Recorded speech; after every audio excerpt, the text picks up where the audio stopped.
notes that I gave you in front of you, because it will help for me to just point to various things that are said there. So the first thing is I want to talk about is what is called exercise. Is it visible? 1.13.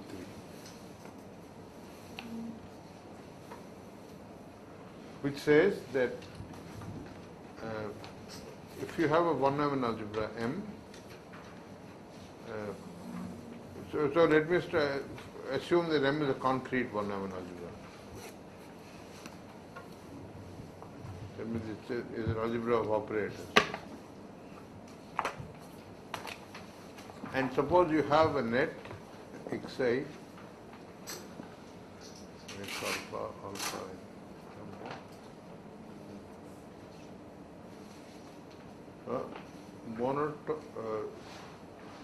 uniformly bounded, I don't know how to say that, a monotone net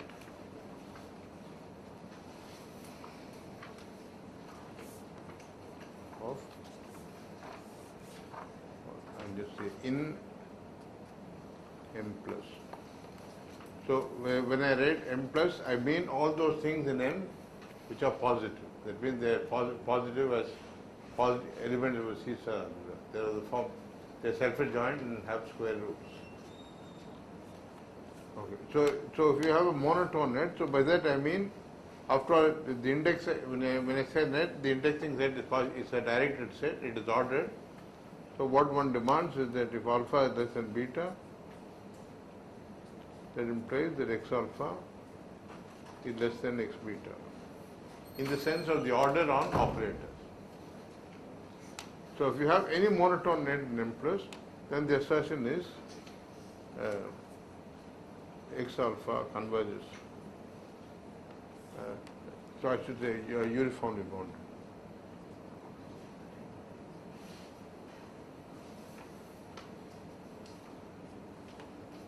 So all the x alphas are bounded in norm, then x alpha converges in SOT, WOT, and hence also sigma V. 2x equal to, I define x, which is called the soup of x alpha. Soup in the sense that, so I'm saying, the assertion that is being made is that in fact there is a supremum in the sense that x is bigger than x alpha and x is bigger than anything which is bigger than all the x alphas, or x is smaller than anything which is bigger than all the x alphas. Okay. And the proof is really quite trivial. One just says you look at for any xi in the Hilbert space, you look at this net of scalars. So there is a net of positive numbers, and they are monotone net, and it is a bounded net of positive numbers because x alphas are uniformly bounded in norm. So there is a bounded monotone net of positive numbers, so this converges. Exists.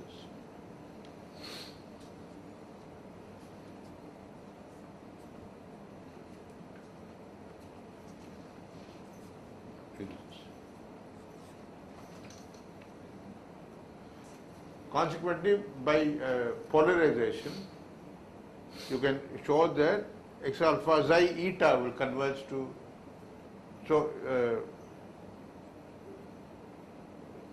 it will follow that limit x alpha xi eta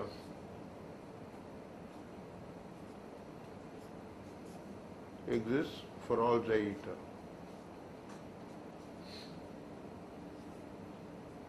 And because these things are uniformly bounded, you have a uniform bound that this is smaller than or equal to some n norm xi square, where M is independent of xi, where M is the uniform bound that you get from here.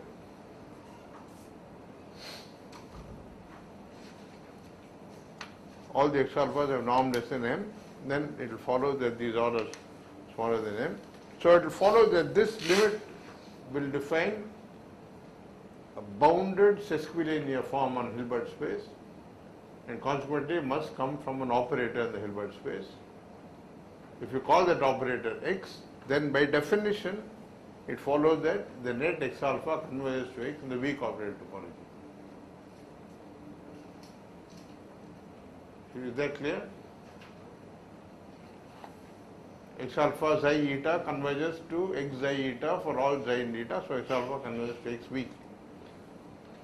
And because on uniformly bounded sets the weak operator topology is strong and sigma weak topology are the same, it will follow that x alpha also will converge to x sigma weakly.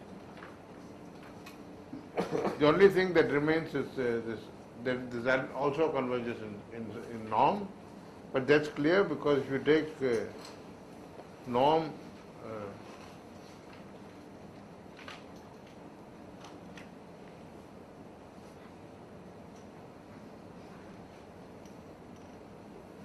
if I look at x minus x alpha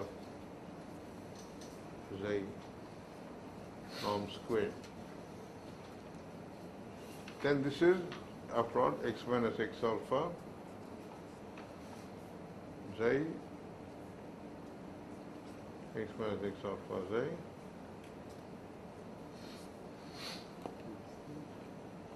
so what should I say? X alpha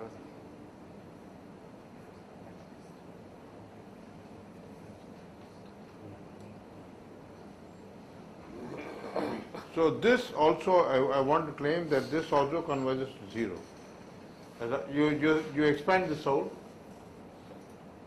and you'll have xi x alpha xi and xi x xi and x alpha xi and x alpha xi you'll have x alpha squared xi xi. So no, sorry, let me start again. By what you've shown, x alpha, any uniformly bounded net converges weakly. So I apply it to x alpha squared. So x alpha squared is also monotone. No, but there is not monotone. Why is it monotone?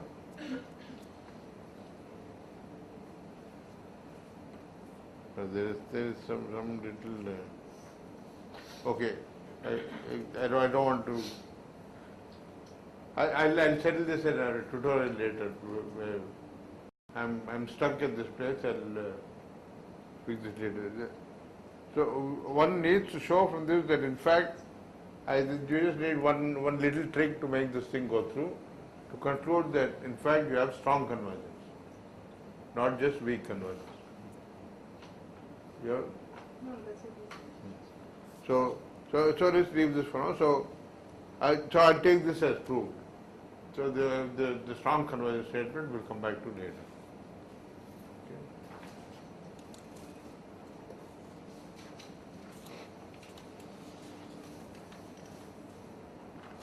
And because this limiting operator weak limit x was defined as its quadratic form was defined as the supremum of the quadratic forms of the x alphas, it will follow that it will have that supremum property. If you have any y that's, I'm saying that if x alpha, so I'm saying clearly x alpha less than or equal to y for all alpha will imply that x alpha less than or equal to x. You just look at the quadratic form and that tells you that is true. Huh? Implies x is less than or equal to 1. Sorry, x is less than or equal to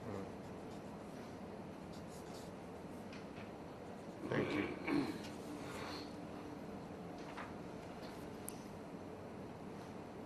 Okay, one important consequence of this is the fact that we will find later that in fact when studying one-Neumann algebras, the collection P of M, which is a collection of all projections in M,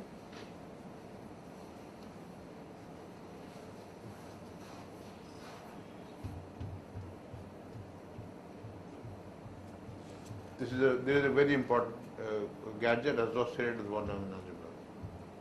So the corollary I want to reduce, that is, I think shaded as the next thing, next after 1.3, 1.14 refers to this.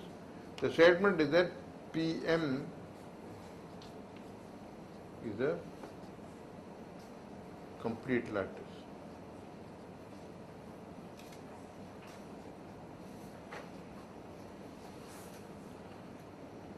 With respect to what? With respect to there is a natural order on Pm. There is a collection of positive operators,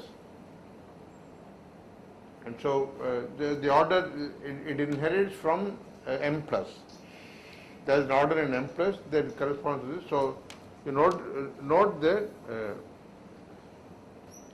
P is less than or equal to Q as operators. This happens precisely when range P is contained in range Q. All the natural things you would expect of this order. That is equal to saying that P times Q is what? Which is the smaller? The smaller is P. So this is P equals Q times P.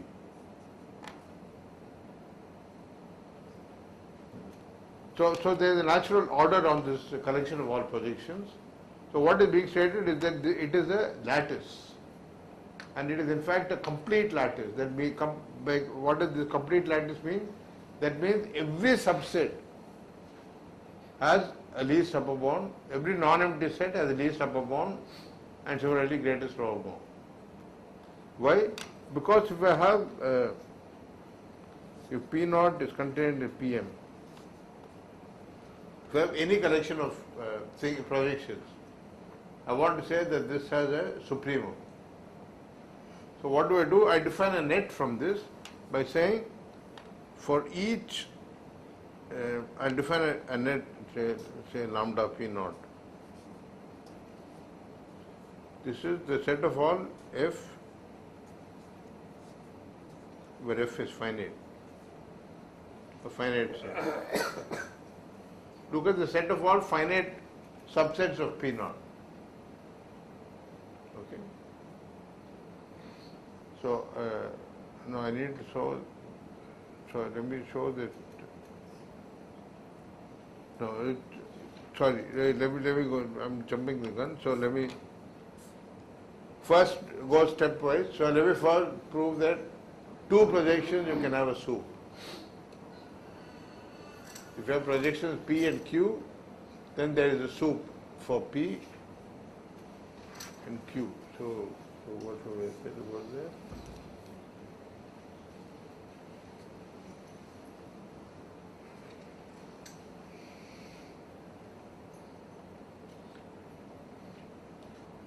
Okay, you think of them as projections in Hilbert space. If I have P and suppose I have two projections. Let's see what P soup Q should be. See, a projection is identified with it. It's a projection onto a certain subspace. P projects onto M, Q projects onto N.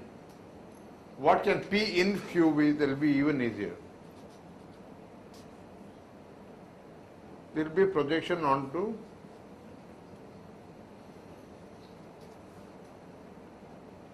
range P intersect range Q.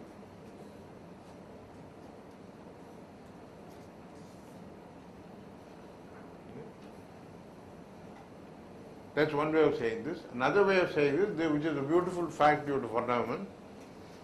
In fact, he says that, geometrically, he says that if you take any two projections, P and Q, and then if you, so think of it like this.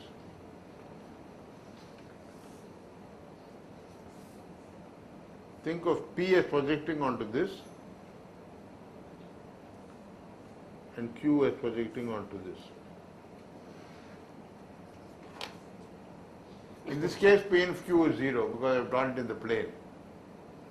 But in general, you take any two P and Q, and what von Neumann says is then you do the following thing. You take anything, you first look at Pz.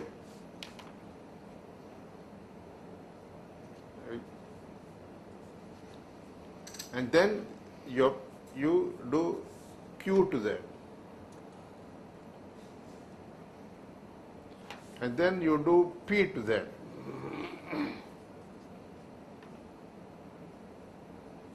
And then you do Q. You alternately you keep doing these things. Okay? And the picture tells you what should be the correct statement. So von Neumann says that in fact this sequence PQP, PQP, PQ and so on, that will converge strongly to the projection onto the inf. And how does one see? So rather than proving his statement about this whole sequence converging, if this converges, then certainly any subsequence should converge. Let me look at this even subsequence. No. Let me look at the odd subsequence. P, PQP,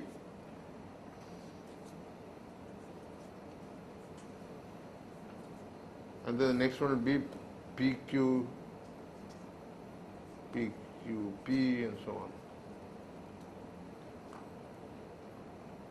So I claim that this is a. Is it clear that this is a monotone? If you do, okay, exercise.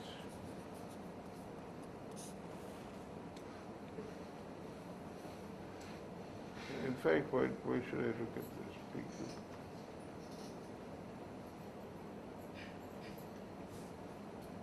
this? PQP, yeah.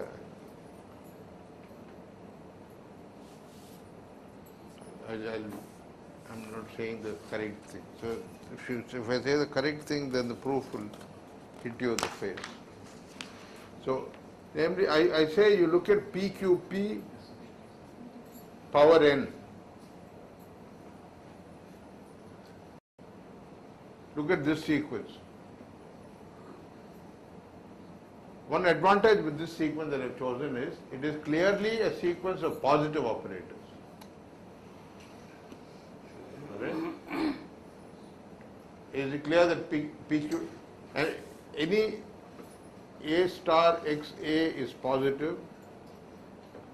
So X is X positive implies A star XA positive for all A. In particular, PQP is positive. If it's positive, then you take the powers, then they're certainly going to be positive. So you have a sequence of positive operators, and what is also clear is that PQP has norm less than or equal to 1.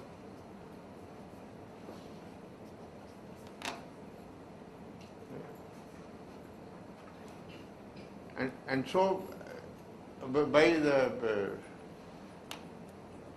okay, you really need the functional calculus. So I'm saying that norm of PQP power n xi is a decreasing sequence. And so it will converge. And so in fact, I claim that not just this, I claim that PQP to the n itself converges.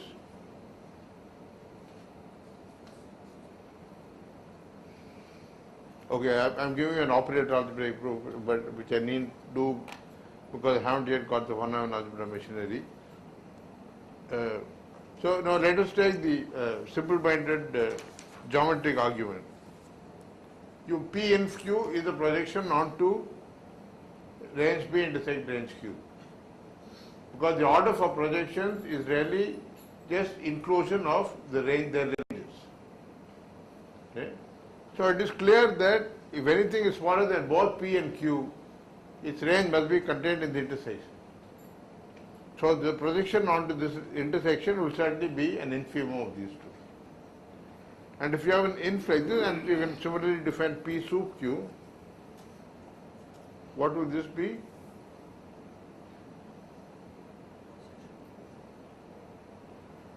It will be projection onto range P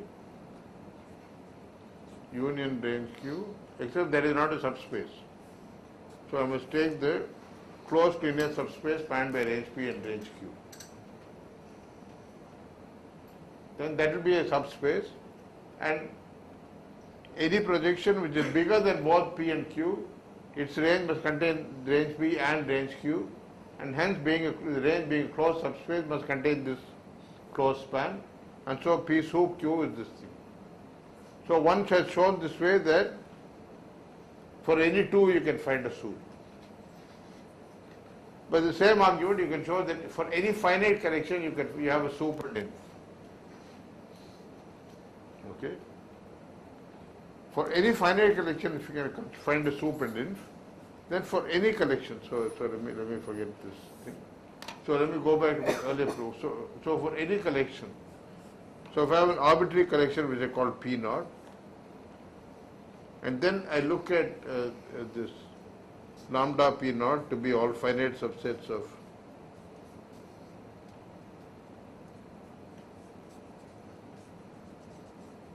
P naught, then for each f in P lambda P naught,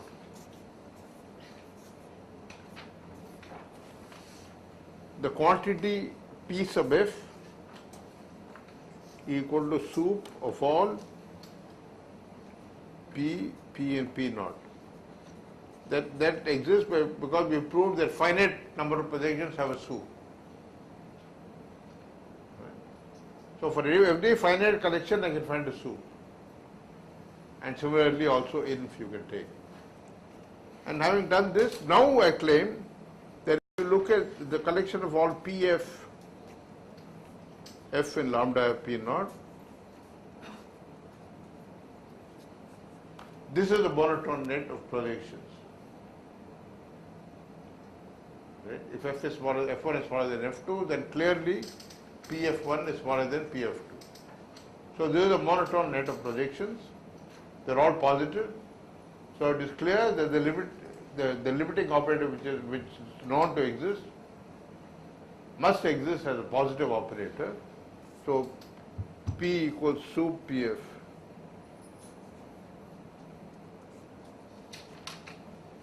equals sup PF. This will exist as a positive operator. But now since multiplication is jointly continuous on norm-bounded sets, and since all projections have norm less than or equal to 1, it is clear that every norm PF squared, if PF squared equals PF and PF converges to P, then P squared should also be P. Right? By continuity of multiplication on norm-bounded sets, it follows that a weak limit of projections, a strong limit of projections must be again a projection. So P is a projection in M. Because M is weak, it's strongly closed, weakly closed, whatever.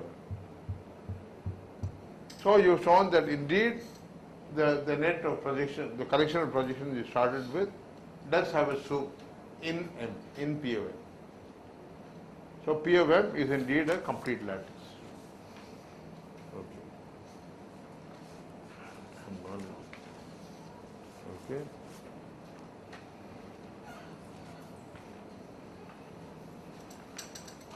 Okay, there's one more thing I wanted to do here, which is maybe I'm already I've gone overboard in terms of time, so let me try to say this as quickly as I can.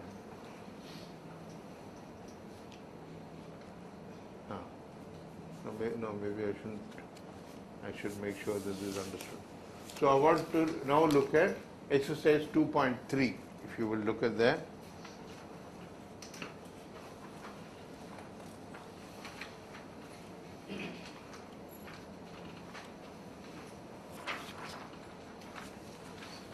So this is like, you know, you have a vector space, you have a subset in that vector space, then you can talk about the subspace spanned by that vector, by that set. Similarly, one wants to talk about the one-Neumann subalgebra generated by any subset in a one-Neumann algebra. Okay. So the statement, of course, is that if you take, let me use this notation itself. So what do I want to say? If you have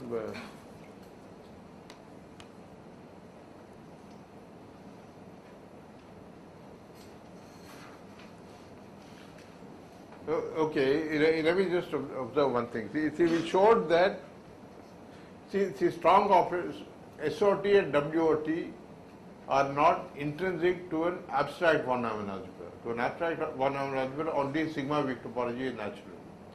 However, we showed that monotone nets converge sigma weakly, which is, and from that we can conclude that the projection, the collection of projections is a lattice. From that, I conclude that even in an abstract one-Neumann algebra, all these things will persist. But actually, you don't have to worry about that if you believe this theorem that we will be proving that the two notions are the same. Any one-Neumann algebra can be thought of as a one-Neumann algebra of operators. Okay. So let me just stay with the concrete thing.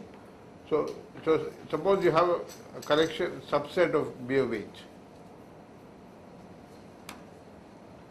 Then I want to say there is the smallest one-Neumann algebra contained in B of H, which contains S.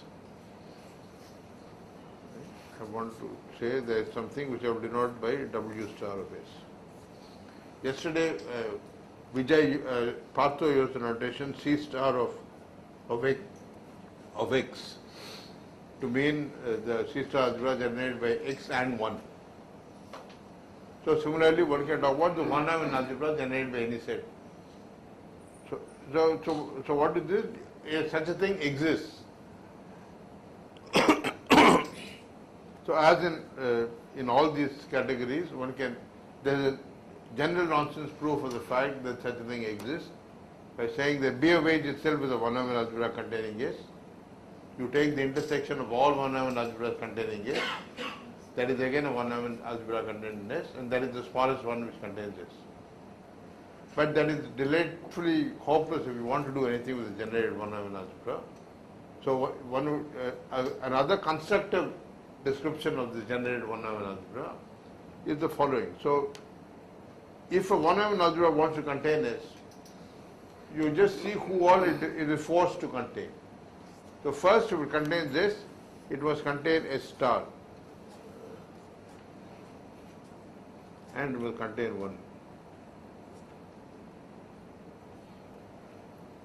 So you look at this set and look at all words in this set, or that means the semi-group generated by this set, all products, finite products coming from here. And then I call this S1. And then you take S1. This collection S1 is clearly closed under products and under adjoints. And now you just take the linear span and you close it. Then this will be an SOD closed. It is clearly the smallest SOD closed set which contains S and is closed under adjoints and products. So one can see that this is in fact equal to W star S.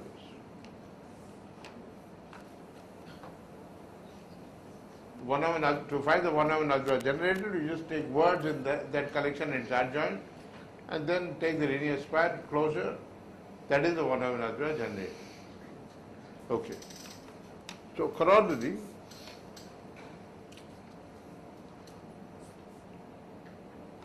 recall that in general an element X in a one-dimensional algebra is said to be is normal if it commutes with its adjoint.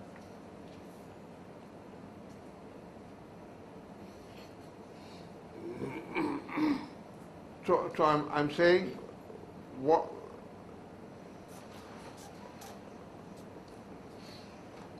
So I want to say that W star X is commutative.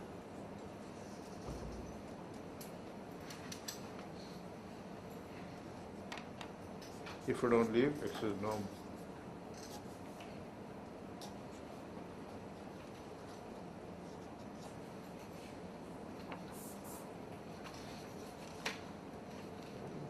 Cap. Keep losing this cap.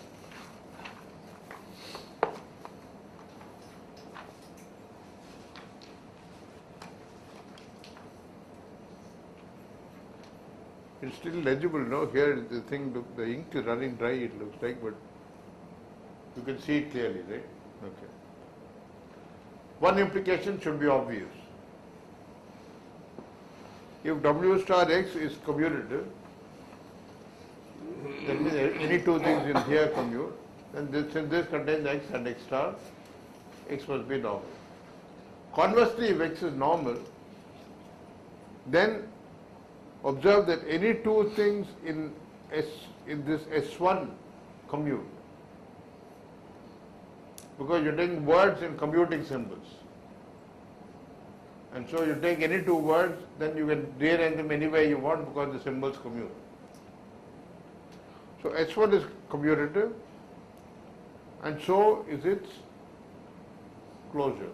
Because here I'm only using separate continuity of multiplication.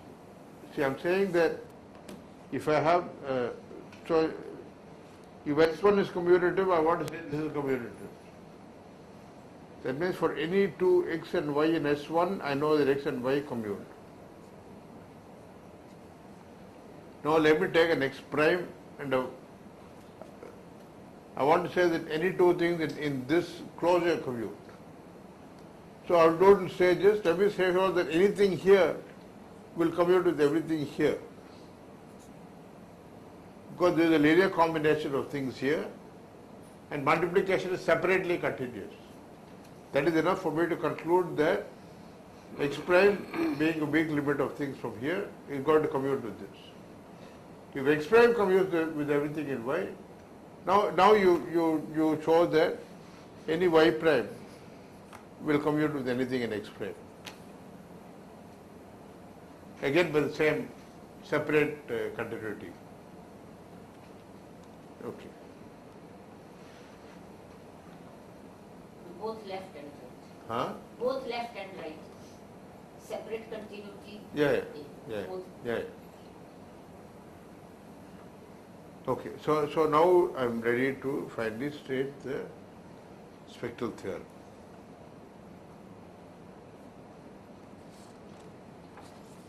I think we need more room for this.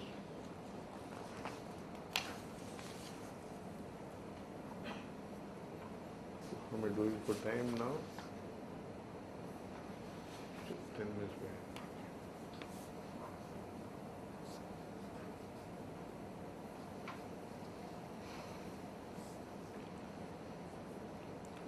I said this for a normal operator, So suppose let X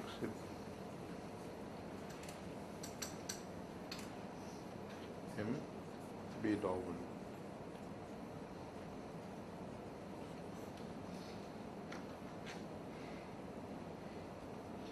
Then see, yesterday Partho was showing you the C star version of this thing.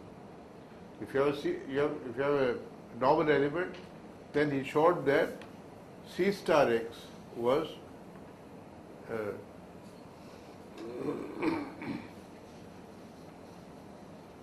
isomorphic to continuous functions on So let me just write sigma for the spectrum of X.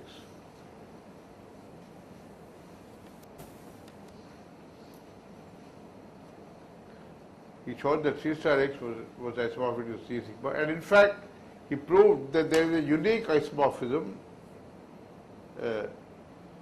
F in C sigma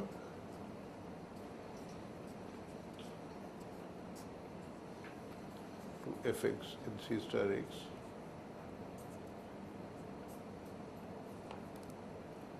And there is an isomorphism, this isomorphism is denoted by F going to Fx, and this is uniquely determined by requiring that the constant function 1 goes to the identity operator here, and the identity function z going to z goes to the element x here. And this is what we call the continuous functional calculus. So exactly the same sort of thing happens here. The statement is then there, so the various statements. So there one, there exists a probability measure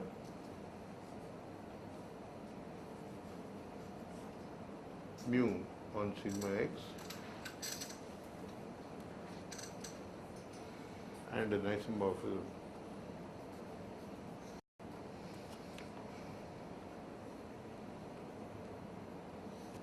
so W star x I want to say is isomorphic to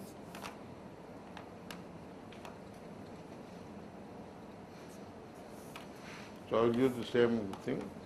So I take an f in L infinity sigma mu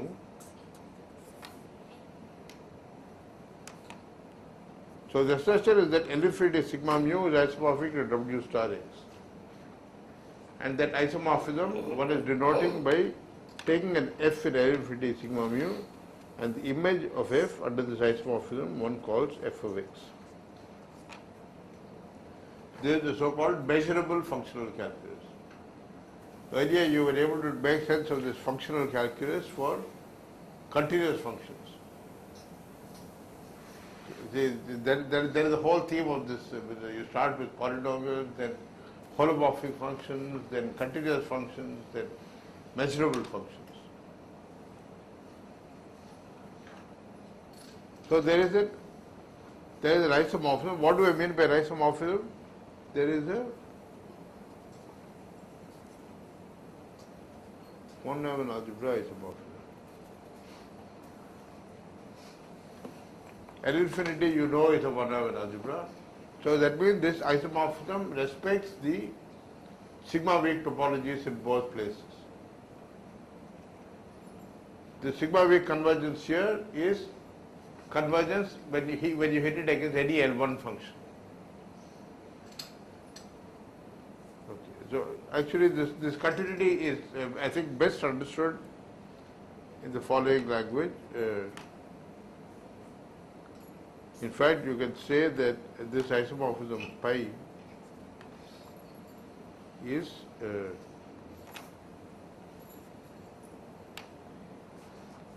actually satisfies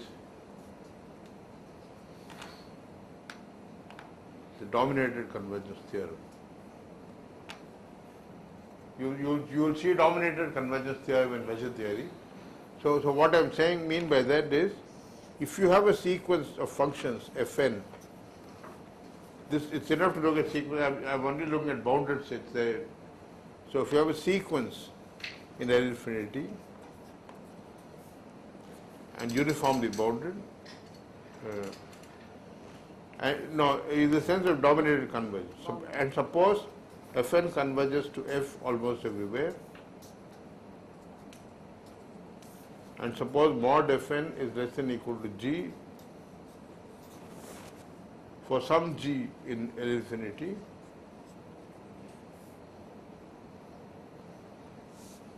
then Fn x converges to Fx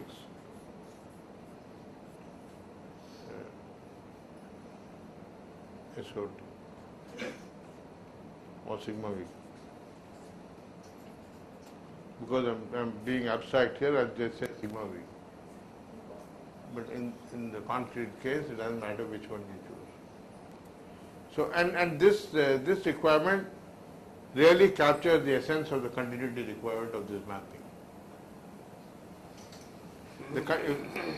So really what one is saying is, see, you have C sigma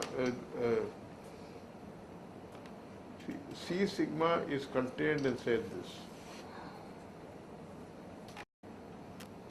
as is C star x contained in this. So what one is saying is that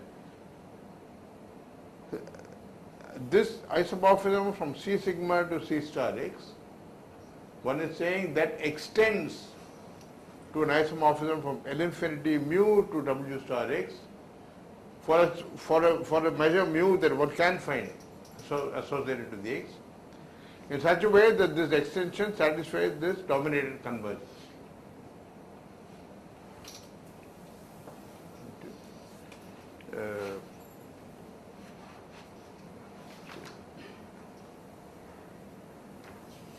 Okay. And what else does the theorem say? It says that this measure mu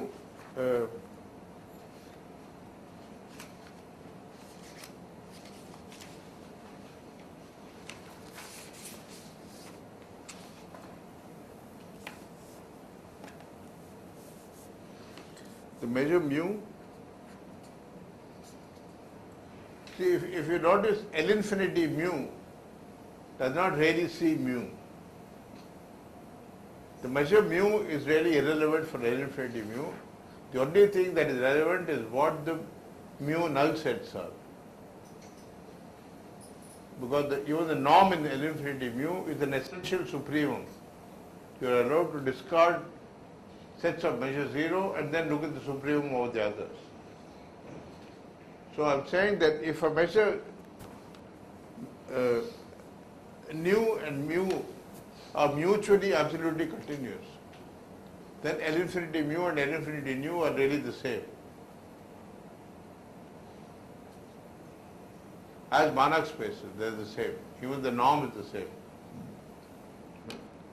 So what I am saying is that because L infinity mu is only doesn't determine mu as a measure, but it only determines mu up to mutual absolute continuity.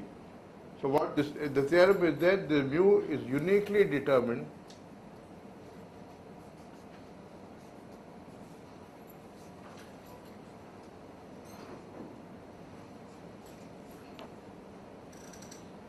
up to absolute continuity, up to mutual absolute continuity.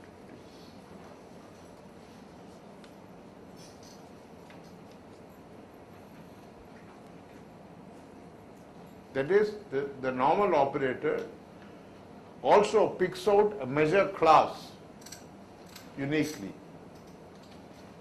And that measure class tells you things about this normal operator. And so this, for example, will tell you why. So let me illustrate one consequence of this. I want to say that if I have to take any von Neumann algebra, is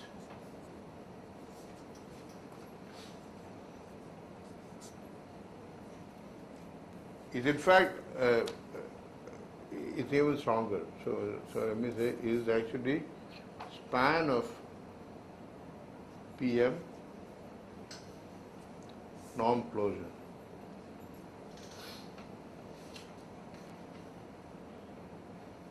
In general, in a C-star algebra, you may not have any projections. In C01, there are no functions which are idempotent, except the constant function 1, all the constant functions 0. But any von Neumann algebra always has lots of projections. That's what this says. It is generated as a Banach space by the projections. Why is this true? Because you would have learned in the first course in measure theory that you would have done that if you have any positive measurable function, if you have a bounded measurable function, positive bounded measurable function, It can be written as a uniform monotone limit of simple functions. So what I'm saying is, if you take the function ft equals t, if z equals z, if The T is vector. so now I want to assume that this is okay. So to prove this thing, it is enough for me to show. See, first in any one-dimensional algebra, or a C-star algebra, any star algebra, you have this Cartesian decomposition. You can write everything as x plus iy, where x and y are self-adjoint. Just as you can write z as x plus iy, and x will be so any z you can write as x plus iy. This is Cartesian decomposition. Any z can be written as x plus iy with x, y self-adjoint. In fact, x will be z plus z star by 2, and y will be z minus z star by 2i.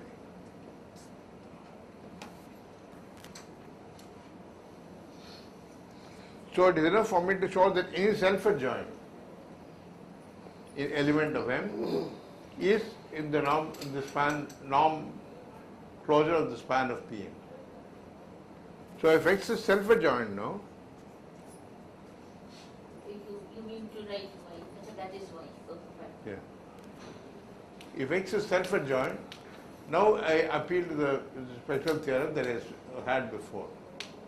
Namely, that see what you know, that there exist simple functions fn t looking like summation alpha n indicator en of t, such that fn of t converges to t uniformly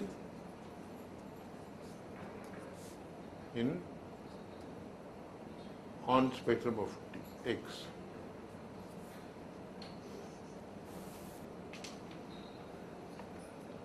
The moment you can do this, it will follow that norm. I should have said that. You see that functional calculus was one which extended the continuous functional calculus. So in fact, it is norm preserving. It is even at the level of N infinity, the norm is preserved. Okay, so this means that norm fn x minus x must converge to 0. If I apply the functional calculus to these simple functions. But what is fn x? Fn x is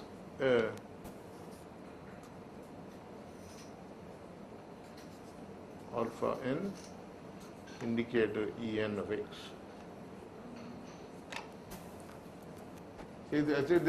Already you are seeing this wonderful thing you can do with one-dimensional algebra. You can talk about indicator functions of normal elements. No, this is n and something has to be fn. Sorry, okay, I.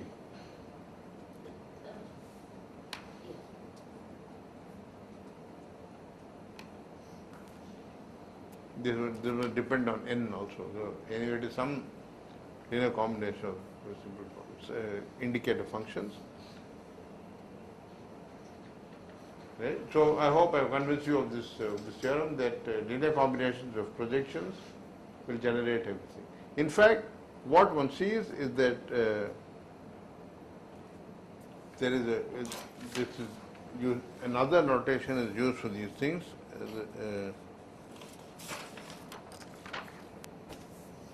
In fact, one must note that if you look at E going to indicator En, indicator E of x, because again x is normal.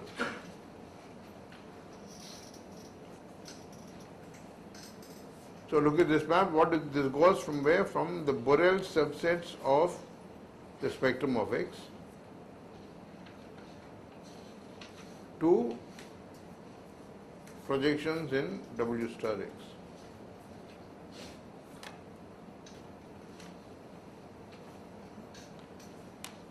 So you have a mapping associating to Borel sets. You have projections which are associated. Usually measures associate numbers to Borel sets, but this thing associates projections to Borel sets. And one calls this association is called the so-called spectral measure.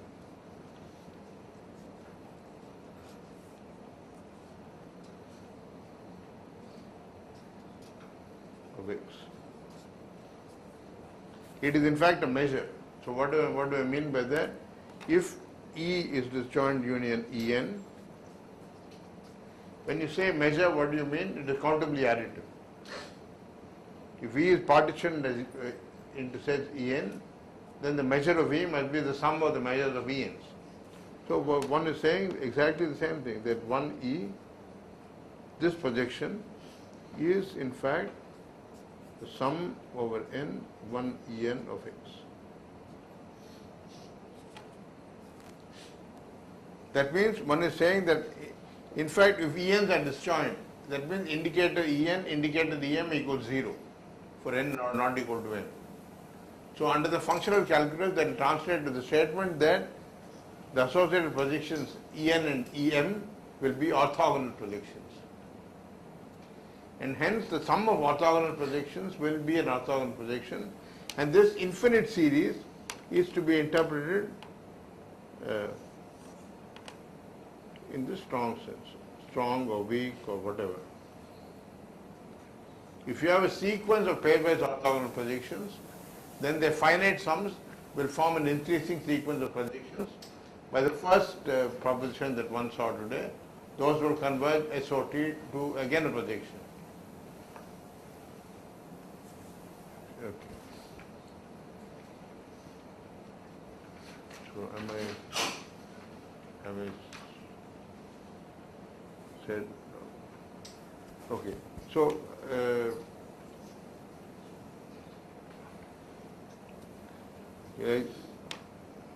I will just give one idea of the proof without going into the whole proof, because the entire proof is quite complicated.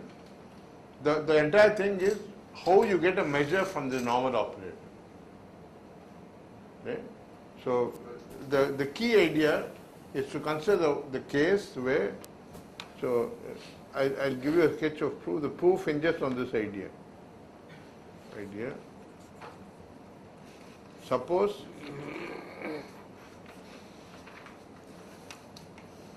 W star X admits a cyclic vector.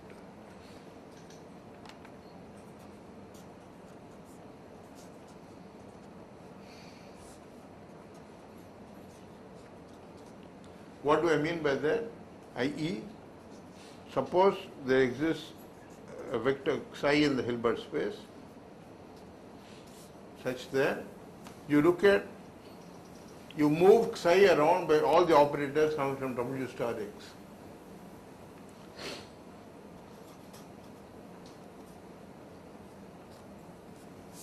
Okay, by which I mean look at all little a xi where A is in W star X.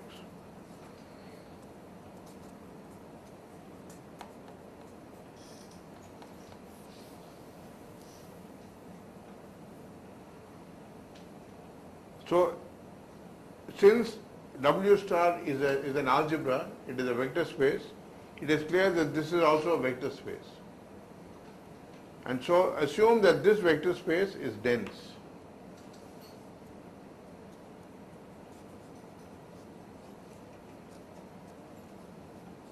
That is what one means by a cyclic vector. A vector such that the subspace generated by the algebra acting on the vector gives you everything up to closing.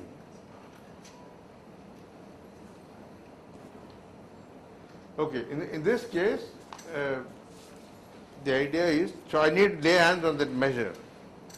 That measure will come from that psi.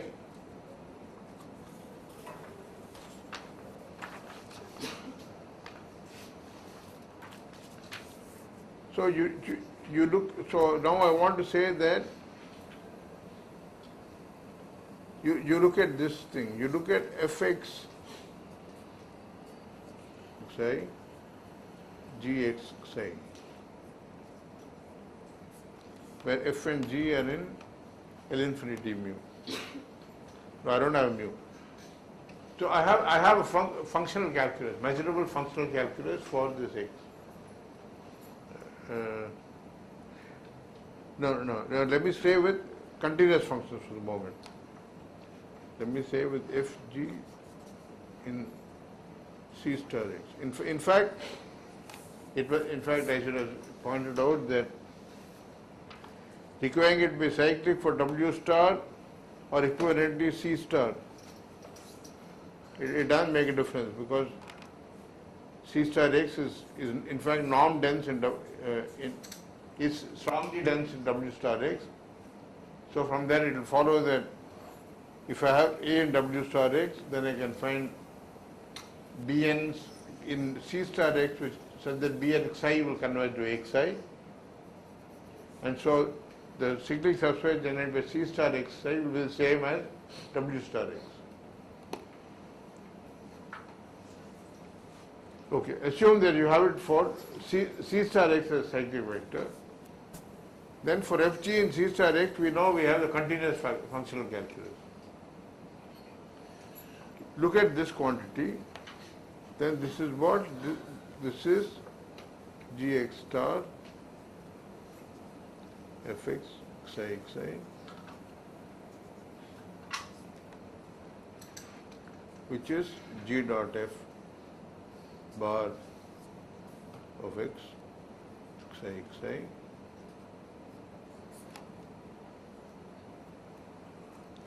So one only needs to observe that if you, so consider the mapping, I'm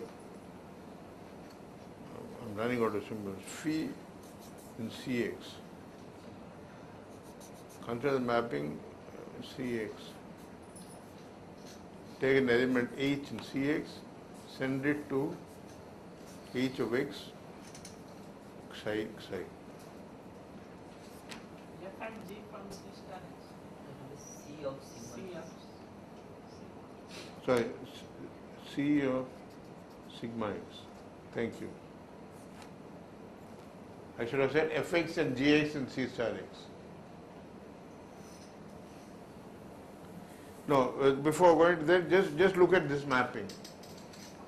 Take an h in Cx and look at h of x psi psi. Now, since the continuous functional calculus is a homomorphism, you must observe that A, if I call the mapping lambda, so the lambda is a linear functional on Cx. It is a bounded linear functional because the absolute, actually I don't even have to say that. It is positive, that is, if h is positive,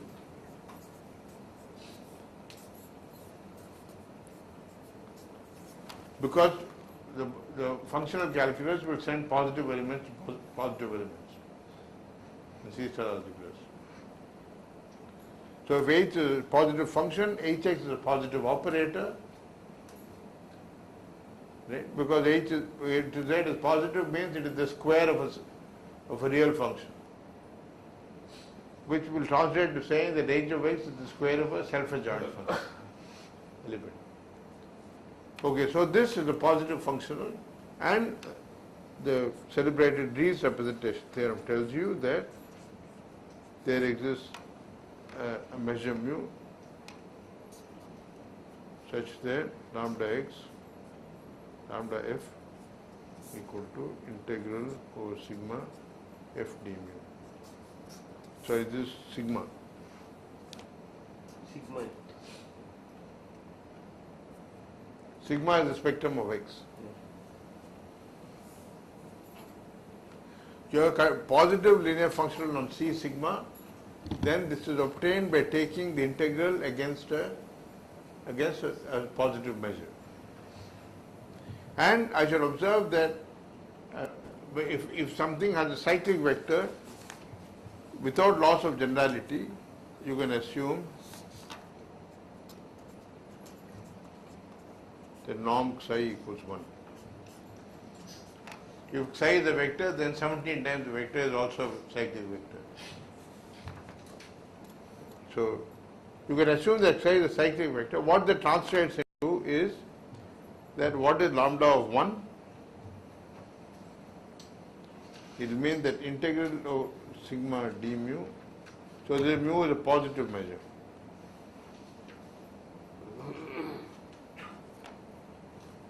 And the fact that, I'll just say, the fact that an omg psi equal to 1 will translate that if x is the constant function 1, this thing is 1. So if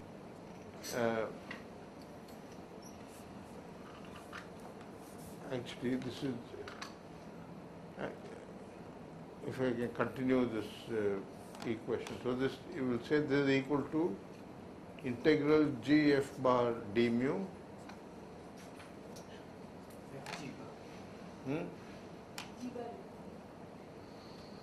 so I have become patho in this. Okay. G bar.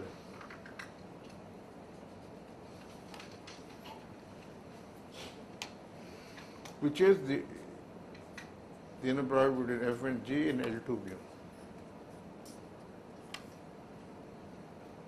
So what we've done is to associate a correspondence between an inner product preserving correspondence between a dense subspace of L2 mu, namely the continuous functions, and the dense space of the Hilbert space, namely C star x moving psi around. And then there are little lemmas that say that when this happens, that will extend to a unique unitary operator within the Hilbert space.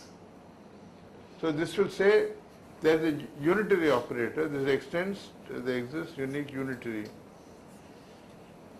operator.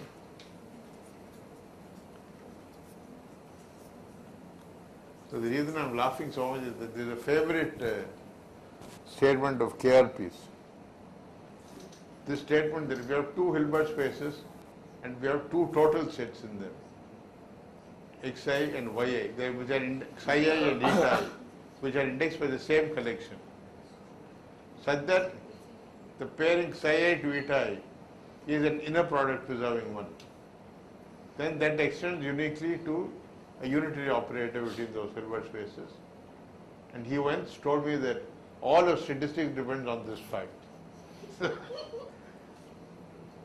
So this is, so Vijay and I always call this the KRP lemma. So by the KRP lemma, it follows that the unitary operator W from L2 mu to H such that, and if you unravel everything that's going on, it will say that if you, so in H the operator X is acting. So if you look at W star XW,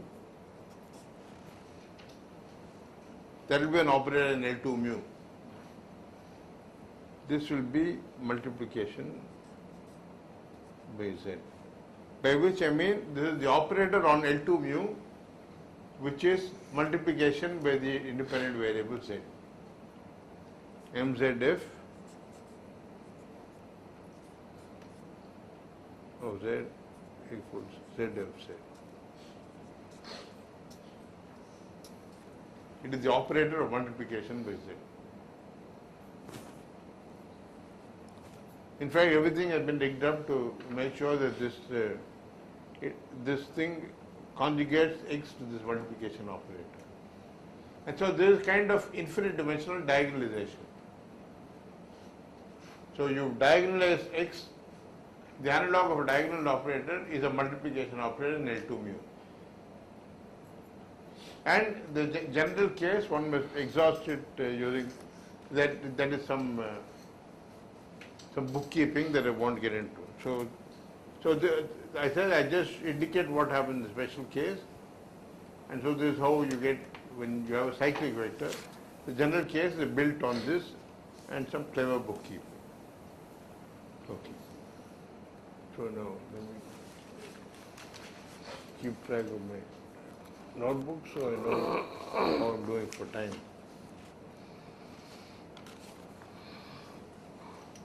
Okay. 15 minutes late already. Okay, this proposition 2.5 is, I think, something that Partho read yesterday. To say that a normal operator is self-adjoint, you now said that the C-star algebra is identified with the function algebra. So the whole point of the spectral theorem is to say that you can work with the normal operators or self-adjoint operators or whatever with exactly the same ease with which you would work with functions. Right?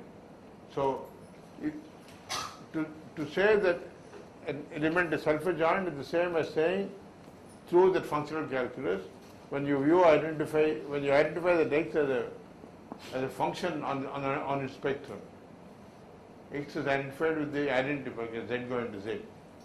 To say x is positive means the spectrum must be positive. Okay? When is the function f of z equal to z positive? So that's what I'm saying here. The various statements. For example, if x is not x is self-adjoint if and only if x is normal and spectrum x contained in R. All this is something that Partho did, I think, yesterday. So can I leave these details that and x is positive is the same as saying that x is normal and sigma x is contained in the positive line. X is unitary. These are the three important class of normal operators. So unitarity means x star x is 1 equals x star. But if you think of x as functions, that means that f bar f is 1, that means mod f squared is 1. But mod f of z equals z on the spectrum. So mod z must be equal to 1 on the spectrum. So that means this is contained in the unit circle.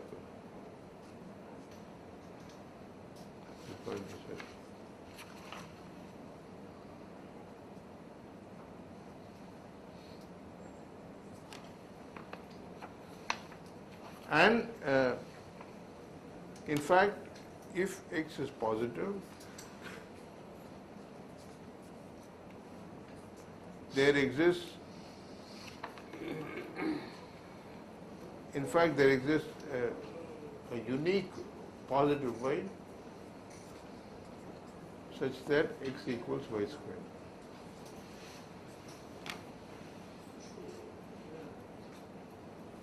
Now, the uniqueness does a little bit of doing, but I want the details of the proof are given in the notes, so I'll let you look at it. Okay. So I just want to illustrate some things that kind of as evidence of the statement that I made about you being able to. Jesus. Only 15 more minutes.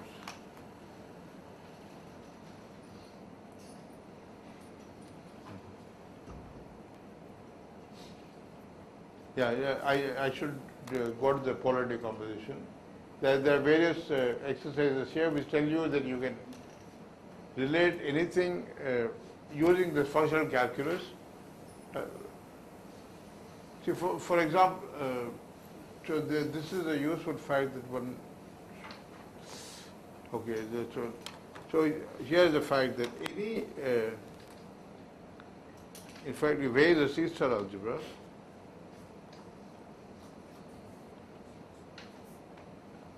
Implies, I want to say that any element in A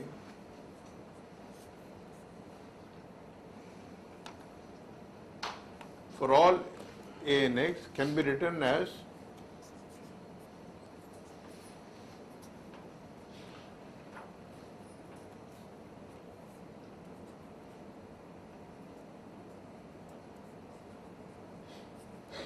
any element of any C-star algebra is expressible as a linear combination of 4 unitary elements.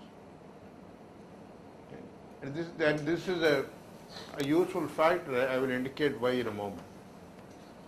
The reason this is true is, so let me quickly run through a proof of this. So again, by Cartesian decomposition, it is enough for me to show that a self-adjoint element can be written as a linear combination of 2 unitaries. And that since I am allowed linear combinations, I can always scale down that self-adjoint. So it is enough to assume that if I have a self-adjoint of norm less than or equal to 1, then it is an average. So I'm saying that if X self-adjoint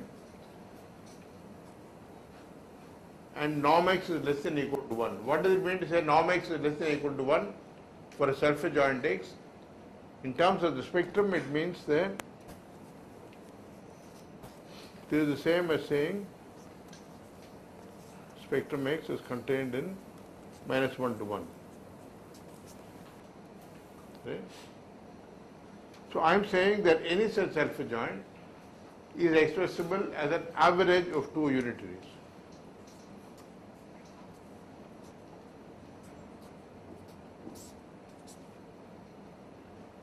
Why?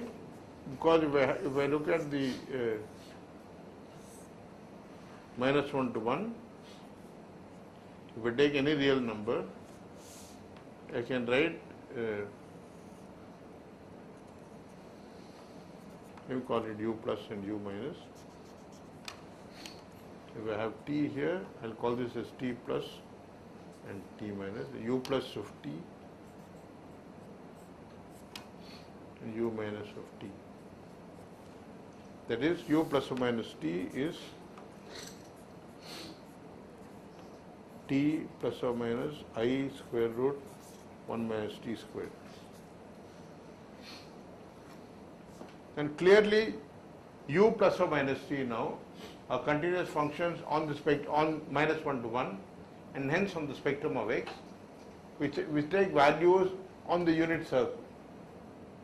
So if I now apply the functional calculus, u plus or minus of X will be unity.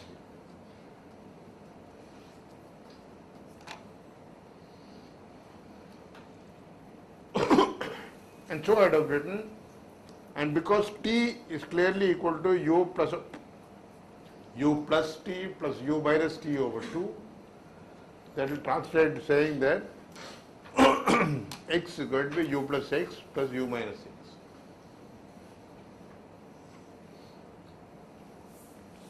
Now this is an exceedingly useful fact, because this tells you that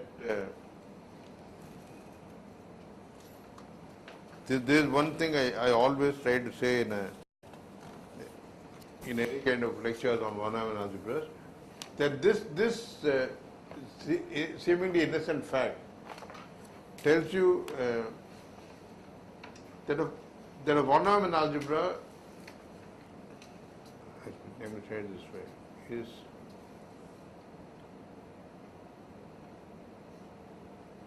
closed under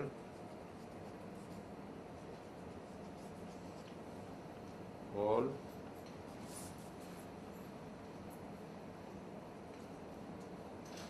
canonical constructions.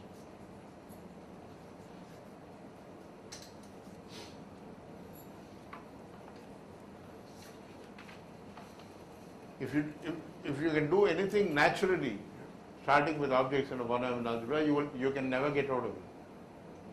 So what do I mean by natural construction is,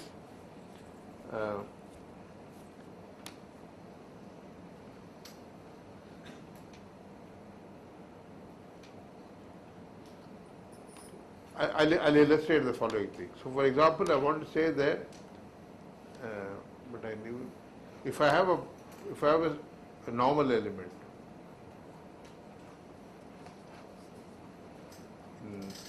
in B of H, let's say, which contains M, then I'm saying that to say that X belongs to M is equivalent to saying that all the associated spectral projections of X belong to M.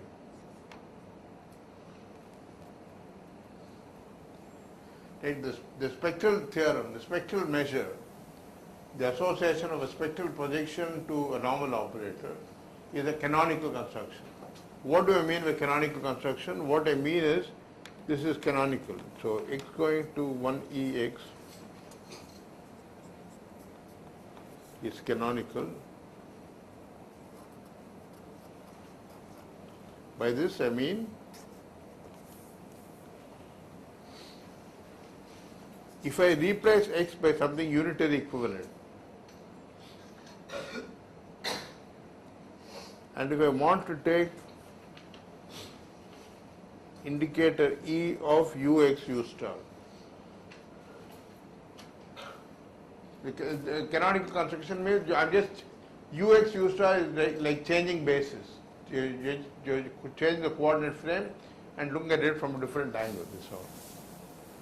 So if you look at X from a different angle and then take a spectral projection, that will be the same as having first taken the spectral projection of X and then viewed it from the new angle.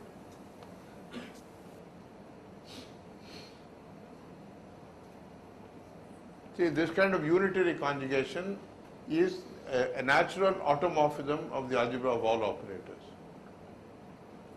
So, by canonical I mean one which has this kind of the association of X to indicate the E of X is canonical, and then it commutes with unitary conjugation.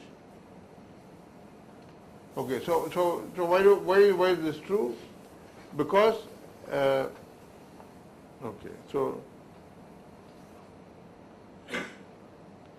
okay, so let me prove that if X is in M, then every indicator E of X is in M.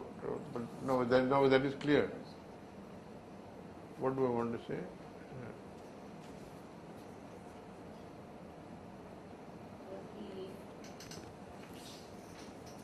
No, I want to take this approach to prove the thing rather than the spectral theorem approach to indicate why this meta theorem is true. I want to say that. Suppose I know that X is in M. Let me prove that this is true. See, observe that X is in M means that X is in, you're in a von Neumann algebra, is in M double prime. M equals M double prime. That means X commutes with everything in M prime. But M prime is a C star algebra, so it is linearly spanned by its unitaries. So I'm trying to say that X commutes with everything in M prime precisely when it commutes with everything in every unitary in M prime. If something commutes with all unitaries in M prime, then it will certainly commute with any linear combination of those unitaries, and hence it will commute with everything in M prime. Okay, but then you look at this. So what I want to say that. So this is equivalent to saying that U prime X U prime star equals X for all U prime in unity of M prime.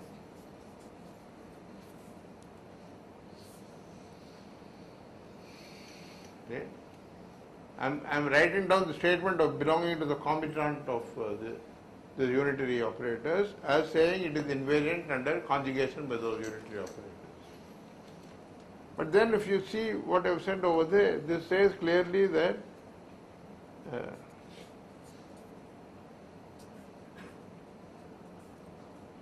but it is one way, let me see. Indicator E of U prime X U prime star equals indicator E of X, which means that what do we want? But this I know is equal to u prime indicator Ex u prime star.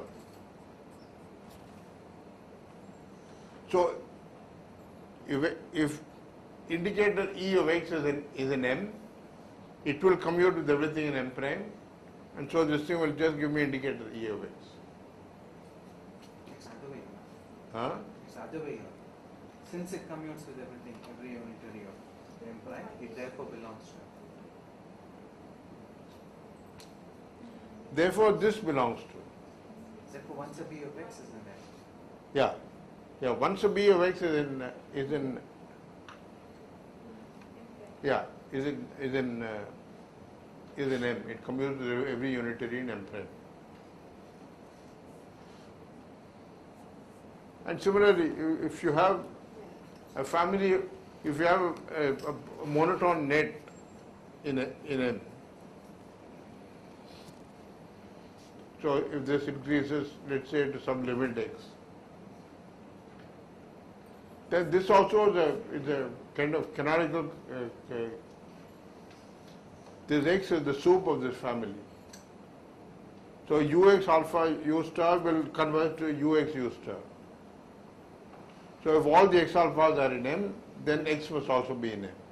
There is another proof of the fact that we've already seen. So this harm innocent looking statement about unitary spanning everything has some very nice consequences.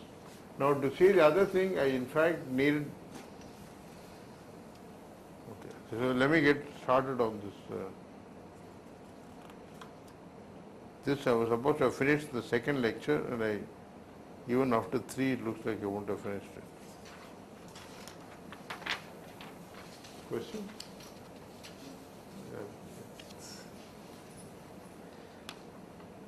Okay, so let me get to polar decomposition, which is the other. There are 2 main theorems in one-dimensional algebra, as they say. In operator theory, one is the spectral theorem, one is the polar decomposition theorem. And so what is the polar decomposition? I told you what it is in finite dimensions. That everything can be written as a unitary times a positive. Unfortunately, this is not true in infinite dimensions. And that is the reason for a lot of the infinite dimensional phenomena. Okay, so what one needs is the notion of a what is the natural order to do this? Okay, so let me just go through the things. So lemma. So suppose I have an operator, bounded operator from H to K.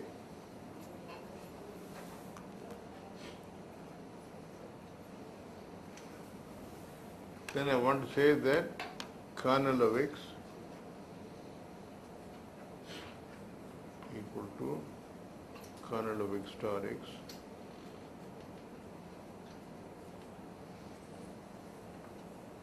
equal to kernel of x star x power half.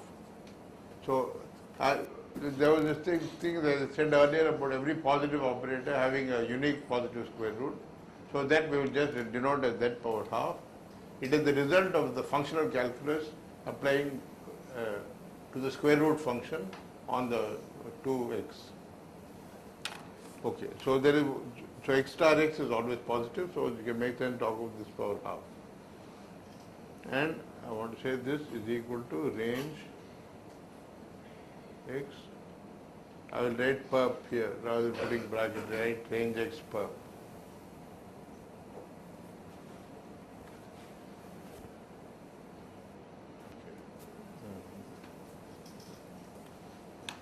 Okay, what? Huh? Range x plus hk, so we can't. Range x star. Kernel x. Kernel is in h and range is in k, so we can. Kernel x is range x star perp, sorry. Range perp x star.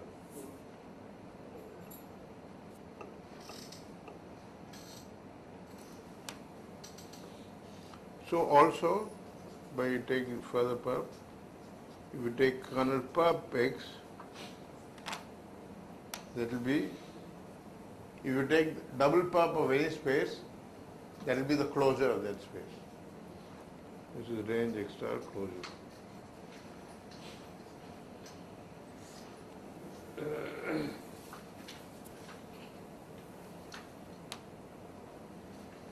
Okay, this is really, see, all one needs to note is that for the proof, if you look at norm x xi squared,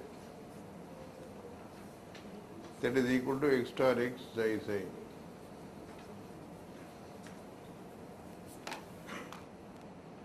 So if xi is 0, then x star x xi xi should be 0. So, yeah, so this I can write also as x star x to the half, say, x star x to the half, say. So let me, rather than writing this horrible thing again and again, let me introduce the notation. X star x to the half will always be denoted by mod x.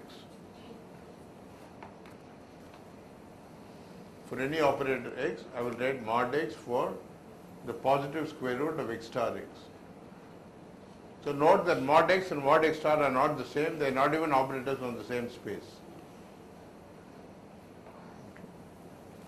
Okay. So this is equal to norm of mod x xi squared.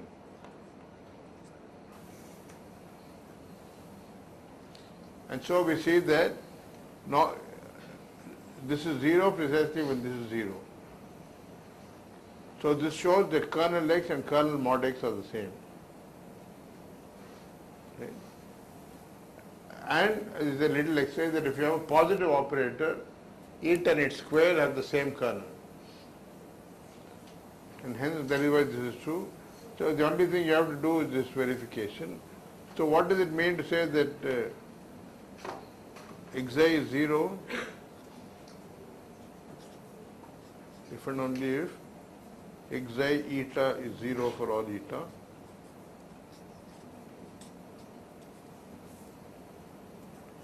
if and only if psi x star eta is 0 for all eta, if and only if psi is orthogonal to range of x star.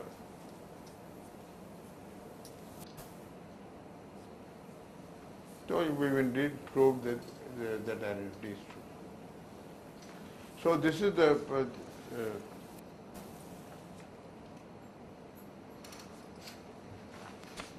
should I start again or should I?